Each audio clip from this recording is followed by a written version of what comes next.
చంటి తల్లికి చంటి మీ బిడ్డ చంచలమ్మ గారు అన్న ఒక పదం తప్ప మిగిలినవన్నీ మర్చిపోయి ఉంటుంది. పూర్తిగా మతి స్థిమితం కోల్పోయి ఉంటుంది.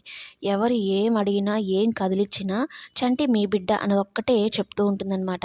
ఆ మాటతో చంచలమ్మ షాక్ అయ్యి ఏంటండి ఈమె ఇలా మాట్లాడుతుంది అంటే, డాక్టర్ ఆమెకి మతి స్థిమితం పోయింది దెబ్బ బలంగా తగలడంతో అని చెప్తుంది. అలాగే కోలుకోవడానికి కూడా అవకాశం ఉందండి. ఇక్కడే ఉంచండి హాస్పిటల్‌లో. ఎందుకంటే స్పెషలిస్టులు వస్తూ ఉంటారు కదా! చూపించొచ్చు అన్నట్టుగా. ఇంటికి అయితే పంపించరనమాట.